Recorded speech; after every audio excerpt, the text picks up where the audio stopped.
Eu sou a Margarida, tenho 83 anos e na última terça-feira minha filha linda estava nesta cozinha e disse as palavras que eu temia há meses. Mãe, encontramos um lugar. É legal. Limpo. Eles têm atividades. Você terá pessoas ao seu redor o tempo todo. Ela deslizou um panfleto sobre a mesa como se estivesse me fazendo um favor. Eu olhei para aquele folheto brilhante, com seus idosos sorridentes reunidos em torno de um piano, e senti algo frio se instalar no meu peito, porque o que ela estava realmente dizendo era: você não é mais capaz de conduzir sua própria vida. Você precisa que nós decidamos o que é melhor para você. É a parte aterrorizante. Ela disse isso com bondade. Mas aqui está o que ninguém lhe conta sobre envelhecer. A verdadeira ameaça não é a solidão. Não é ficar sozinha. É todos ao seu redor decidirem que estar sozinha significa que você está fracassando. Que a felicidade na terceira idade exige companhia constante, filhos presentes, um cônjuge, um círculo de amigos. E se você não tem essas coisas, ou se escolheu não centrar sua vida nelas, então algo deve estar errado com você. Você deve estar sofrendo. Você deve precisar ser salvo. Mas vou lhe dizer algo que pode soar duro no início, talvez até frio. Na velhice, você não precisa de amigos, filhos ou um cônjuge para ser feliz. Você precisa de 7 coisas muito específicas. E a maioria das pessoas desperdiça a vida inteira construindo as coisas erradas. Aprendi isso da maneira mais difícil. E quase me custou tudo. Preciso levar vocês de volta a quando eu tinha 74 anos, porque foi aí que tudo começou a desmoronar, de uma forma que eu não podia mais ignorar. Ricardo tinha partido há 6 anos. A casa estava silenciosa. Meus filhos ligavam ocasionalmente, visitavam menos, e eu construí uma vida que parecia de fora exatamente como o que as pessoas temem. Eu morava sozinha. Não tinha amigos próximos por perto. Meus dias eram simples, comuns, e de acordo com cada artigo, cada parente bem-intencionado, cada narrativa social sobre o envelhecimento, eu deveria estar infeliz, solitária, desesperada por conexão. Mas eu não estava. O que senti, em vez disso, foi algo que não consegui nomear. Uma espécie de paz constante que não dependia de ninguém aparecer. Então eu caí. Foi um acidente estúpido. Pisei em falso no corredor, caí com força, quebrei o pulso, machuquei o quadril a ponto de não conseguir me levantar por quase 20 minutos. Consegui pedir ajuda, passei 3 dias no hospital e foi aí que tudo mudou. Porque de repente meus filhos viram evidências, provas de que eu não conseguia me virar, e eles chegaram com soluções. Davi, meu mais velho, começou a pesquisar casas de repouso. Susana começou a ligar diariamente para verificar se eu tinha comido, se tinha tomado meus remédios, se tinha caído de novo. E Linda, a mais nova e persistente, começou a montar seu caso. Cada conversa se tornava uma discussão que eu perdia sem dizer uma palavra. E se você cair de novo e não conseguir alcançar o telefone? E se algo acontecer à noite? E se você precisar de ajuda e não houver ninguém? Isso, esse. E por trás de cada pergunta estava a mesma suposição, que eu precisava estar cercada de pessoas para estar segura. Que a independência não era mais uma opção que eu podia escolher. A primeira coisa que tentei, porque eu estava desesperada para provar que ainda conseguia me virar, foi exatamente o que eles queriam. Disse sim para mais visitas. Concordei em deixar Susana vir 2 vezes por semana para ajudar com coisas que eu não precisava de ajuda. Deixei Davi instalar um daqueles sistemas de alerta médico, onde você usa um botão no pescoço caso caia. Entrei para um grupo da terceira idade no centro comunitário porque Linda insistiu que seria bom para mim ter amigos. E por alguns meses interpretei a versão da velhice que eles precisavam ver. A mãe grata, a idosa cooperativa, a pessoa que admitia que precisava de gente por perto para sobreviver. Mas aqui está o que aconteceu. Quanto mais eu deixava que eles ajudassem, mais indefesa eu me tornava aos olhos deles. Susana começou a reorganizar minha cozinha porque decidiu que meu sistema não fazia sentido. Davi começou a tomar decisões sobre reparos sem me perguntar antes. E aquele grupo da terceira idade. Eu sentava em uma sala cheia de pessoas falando sobre seus netos, suas dores, seus remédios, e me sentia mais sozinha do que nunca me senti na minha casa vazia. Porque não estávamos nos conectando. Estávamos apenas preenchendo o tempo juntos, representando uma comunidade sem qualquer compreensão real. E o botão de alerta médico. Eu odiava aquilo. Odiava o que representava, que eu estava a uma queda de perder tudo, que meu corpo era agora uma prova contra mim. Então eu usava porque recusar teria causado uma briga para a qual eu não tinha energia. Mas toda vez que eu o sentia no meu pescoço, eu me sentia diminuída, como se eu já tivesse me rendido. Isso durou cerca de 4 meses. E durante esse tempo, algo começou a acontecer que eu não reconheci de imediato. Parei de tomar pequenas decisões por mim mesma. Eu esperava para ver o que Susana achava antes de reorganizar um cômodo. Eu consultava Davi antes de chamar um consertador. Comecei a pedir permissão para coisas que eu resolvia sozinha há décadas. E a pior parte, eles nem percebiam que estavam assumindo o controle. Eles achavam que estavam ajudando. Eles achavam que isso era amor. Então tentei algo diferente. Eu reagi. Comecei a dizer não para visitas que eu não queria. Parei de ir ao grupo da terceira idade. Tirei o botão de alerta médico e o coloquei em uma gaveta. E a resposta foi imediata e dolorosa. Linda ligou com a voz tensa de frustração. Mãe, estamos apenas tentando te ajudar. Por que você está tornando tudo tão difícil? Davi apareceu sem avisar para verificar as coisas, porque soube que eu não estava mais usando o botão. E Susana, a doce Susana que nunca confrontava ninguém, realmente chorou na minha varanda. Disse que estava com medo de que eu morresse sozinha e que ninguém saberia por dias.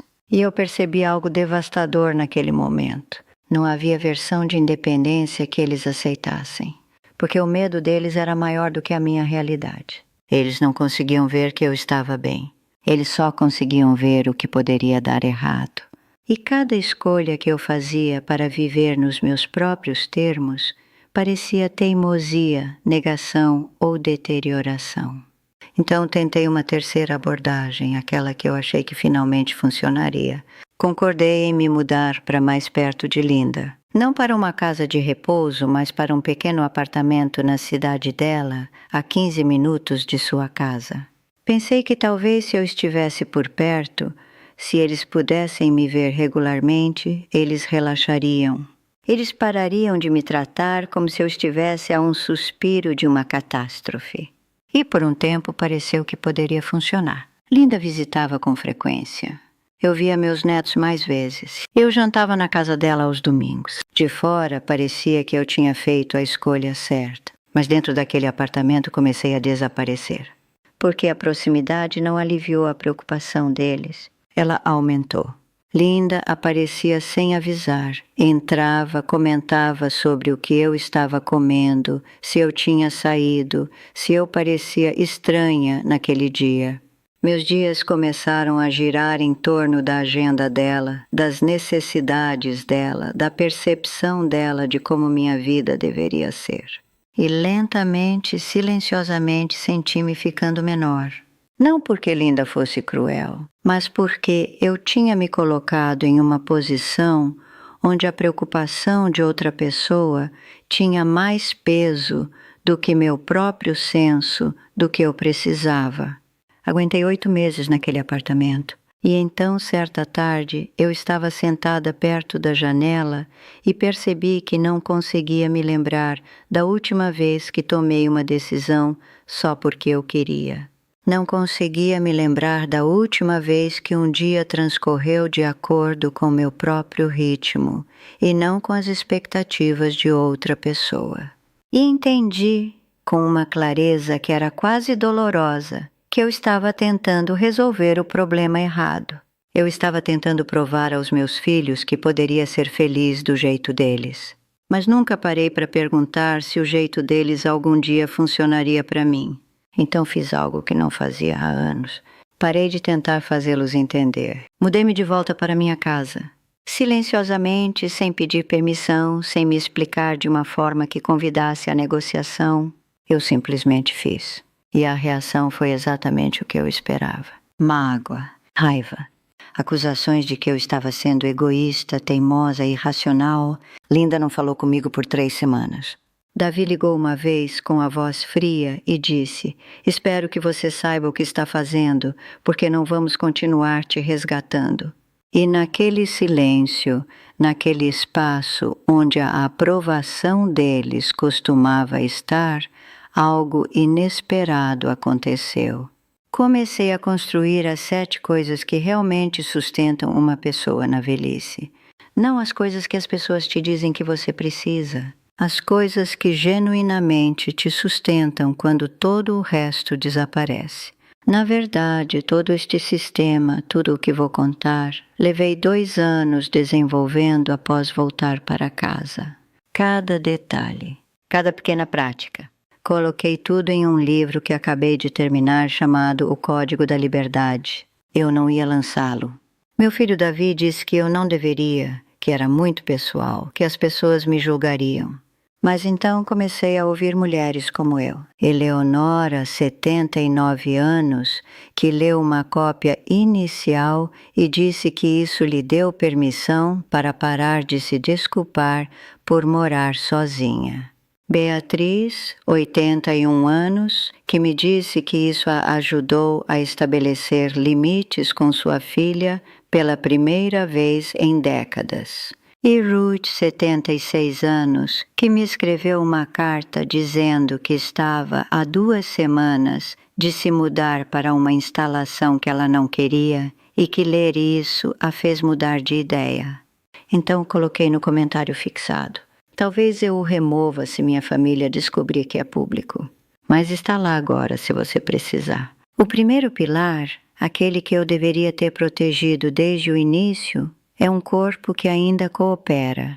Não saúde perfeita, não força ou juventude. Apenas habilidade básica. A capacidade de passar o dia, de cuidar de si mesma, de tomar decisões sem precisar das mãos de outra pessoa para executá-las. Porque aqui está o que aprendi depois daquela queda. No momento em que seu corpo para de funcionar, todos ao seu redor começam a tomar decisões por você. E essas decisões, não importa o quão amorosas, começam a apagar você. Então comecei a fazer algo muito simples. Comecei a caminhar todos os dias, não muito longe, apenas até o final da minha rua e voltar no início. Depois, gradualmente mais longe. Comecei a fazer exercícios na minha sala. Pequenos movimentos para manter minhas pernas fortes, meu equilíbrio estável, minhas mãos funcionais. E parei de comer descuidadamente. Comecei a prestar atenção no que me dava energia e no que me deixava lenta. Essas parecem pequenas coisas, mas não eram. Eram atos de desafio. Porque cada dia que meu corpo ainda funcionava era um dia em que eu mantinha minha autonomia. E aqui está a parte que as pessoas não comentam. Quando seu corpo coopera, até tarefas simples tornam-se afirmações de independência. Preparar seu próprio café da manhã não é apenas uma refeição. É a prova de que você ainda consegue. Caminhar até a caixa de correio não é apenas verificar se há cartas. É a evidência de que você ainda está participando da sua própria vida. E essa evidência importa desesperadamente quando todos ao seu redor estão procurando motivos para intervir. O segundo pilar é a estabilidade financeira. Não riqueza, não conforto. Apenas o suficiente. Suficiente para que você não tenha medo constantemente. Suficiente para que quando algo quebra você possa consertar sem pedir ajuda. Porque dinheiro na velhice não é sobre luxo. É sobre se você pode tomar decisões ou se as circunstâncias tomam por você. Eu tinha a pensão de Ricardo. Pequena, mas estável. E eu tinha sido cuidadosa ao longo de décadas, economizando quantias tão pequenas que pareciam inúteis na época. Mas depois que voltei para minha casa, essas economias se tornaram minha liberdade. Quando o aquecedor parou de funcionar no meio do inverno, pude chamar um técnico sem precisar pedir dinheiro a Davi.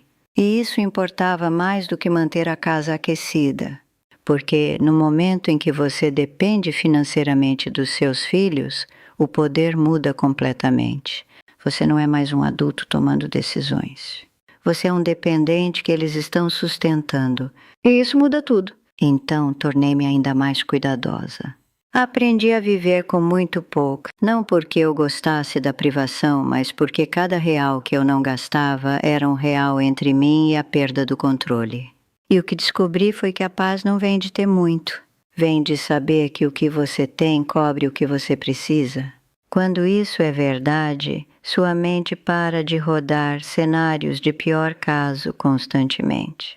Você pode sentar na sua própria casa sem se perguntar por quanto tempo conseguirá se manter nela.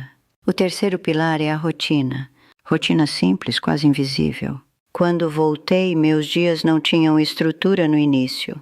Eu acordava a qualquer hora, fazia as coisas na ordem que parecesse certa naquela manhã. E por alguns dias, isso pareceu liberdade. Então começou a aparecer deriva. Os dias se misturavam. Eu perdia a noção do tempo. Percebia que não tinha saído de casa em 3 dias ou comido uma refeição de verdade desde a manhã anterior. Então construí uma rotina. Nada rígido, apenas padrões gentis. Acordo no mesmo horário todas as manhãs. Faço café. Sento-me perto da janela por 10 minutos. Depois caminho. Não longe, mas consistentemente. A rotina não me restringe. Ela me sustenta. Ela dá ao meu dia uma forma que evita aquela sensação de desamparo que pode erodir tudo lentamente. E o que me surpreendeu foi quanta estabilidade emocional vem dessa previsibilidade. Nos dias em que me sinto pesada, quando antigos arrependimentos surgem ou a solidão aperta, a rotina me carrega. Não preciso decidir o que fazer a seguir, apenas sigo o pequeno padrão que construí. E, de alguma forma, esse ritmo simples torna as emoções difíceis mais suportáveis. O quarto pilar é ter um motivo para sair da cama, não um grande propósito, apenas algo pequeno que te puxa gentilmente para o dia. Por muito tempo não tive isso. Eu tinha rotina, mas nenhuma razão real por trás dela. Eu estava apenas cumprindo tabela. E aquele vazio começou a me drenar de maneiras que não reconheci no início. Eu acordava e sentia esse peso vago, como se nada estivesse à minha espera. Então a Sara se mudou para 2 casas depois, com sua filha Emma. Sara estava se afogando silenciosamente. Mãe solteira, trabalhando em tempo integral, sempre atrasada, sempre pedindo desculpas.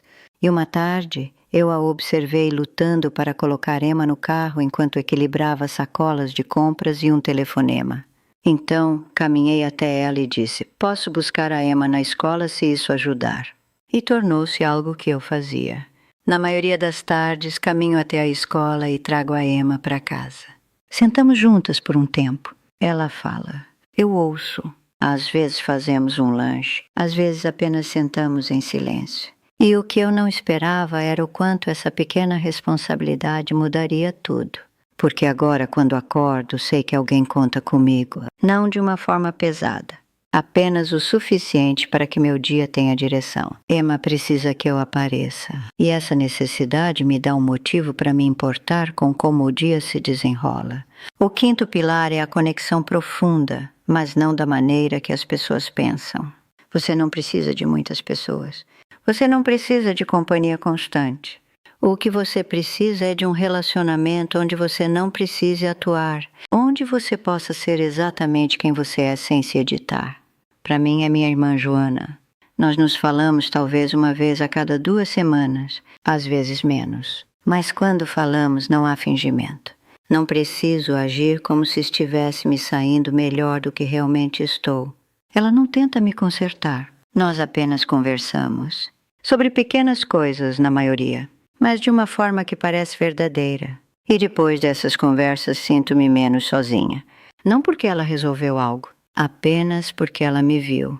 Também sinto isso com a Sarah às vezes. Não em grandes conversas, apenas em pequenos momentos onde reconhecemos a realidade uma da outra sem precisar torná-la mais leve.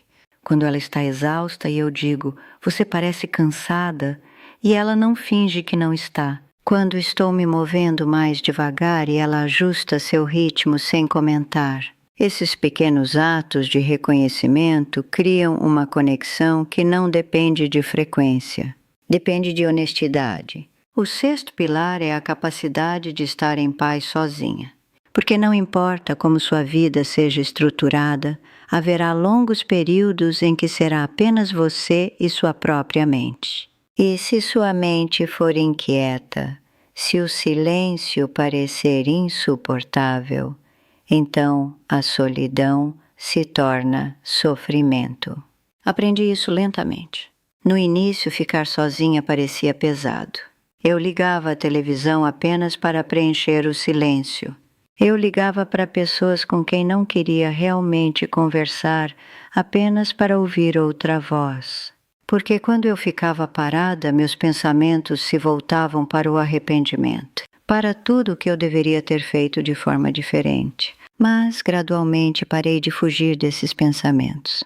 Deixei que viessem. Sentei-me com eles sem tentar consertá-los ou empurrá-los para longe. E o que descobri foi que eles não me destruíram. Eles apenas existiram por um tempo e depois desapareceram. E quanto mais pratiquei isso, menos medo fiquei da minha própria mente. Agora posso ficar em silêncio por horas sem precisar escapar dele. Não porque meus pensamentos sejam sempre agradáveis, mas porque aprendi que eles não precisam ser. E o sétimo pilar, aquele que une tudo, é a gratidão pelo que resta. Não positividade forçada. Não fingir que a perda não dói. Mas um reconhecimento silencioso de que mesmo em uma vida pequena e simples, ainda há momentos que valem a pena notar. A luz da manhã através da janela. O primeiro gole de café. O som da risada da Emma. O fato de que meu corpo ainda me permite caminhar. Essas não são grandes coisas, mas são reais. E quando você se treina para notá-las, seus dias param de parecer vazios, mesmo quando estão silenciosos. Eu nem sempre tive isso. Por anos medi minha vida pelo que faltava. Mas em algum momento, nos meus 70 anos, parei de esperar que minha vida parecesse diferente. Comecei a notar o que realmente estava aqui. E essa mudança mudou tudo. Porque de repente meus dias não eram definidos pelo que eu não tinha. Eles eram definidos pelo que eu ainda podia experimentar. Então, quando você coloca todos os 7 pilares juntos, começa a haver um quadro diferente. Um corpo que ainda funciona bem o suficiente. Estabilidade financeira. Uma rotina simples. Um motivo que te puxa para cada manhã. Pelo menos um relacionamento onde você pode ser real. A capacidade de sentar pacificamente com seus próprios pensamentos. E gratidão pelo que resta. Com isso no lugar, você não precisa de uma multidão ao seu redor para se sentir completa. E se você é mais jovem, assistindo a isso e se perguntando se algo disso se aplica a você, aplica-se. Porque o erro não é esperar até a velhice para construir esses pilares. O erro é assumir que você os construirá depois. Você não vai. O que você faz agora se acumula. E quando você chegar à minha idade, ou você terá uma base que te sustenta, ou estará correndo para criar uma quando for muito mais difícil. Meus filhos ainda se preocupam. Eles ainda acham que eu deveria me mudar para algum lugar com mais suporte. Linda ainda fica frustrada quando recuso seus convites. Davi ainda chama isso de teimosia. Mas o que eles não veem é que eu construí algo aqui. Não algo impressionante. Apenas algo estável. E essa estabilidade é o que me permite acordar a cada manhã e me sentir em paz com a vida que estou vivendo. Tudo o que acabei de dizer, todos os 7 pilares e exatamente como construí-los antes que seja tarde demais, está tudo naquele livro, O Código da Liberdade. O link está no comentário fixado. Ainda estou nervosa por ele ser público. Minha família não sabe que eu lancei, e se descobrirem, provavelmente vou retirá-lo. Mas mulheres como Doroteia, 80 anos, e Helena, 77, e Margarida Ana, 82, já o leram. Elas escreveram para me dizer que mudou como pensam sobre suas próprias vidas. Então está lá agora se você precisar. Só não posso prometer por quanto tempo ficará disponível. Obrigada por sentar comigo durante tudo isso. Espero que em algum lugar disso você tenha encontrado algo verdadeiro, algo que possa carregar com você. Cuide-se, seja lá o que isso signifique para você.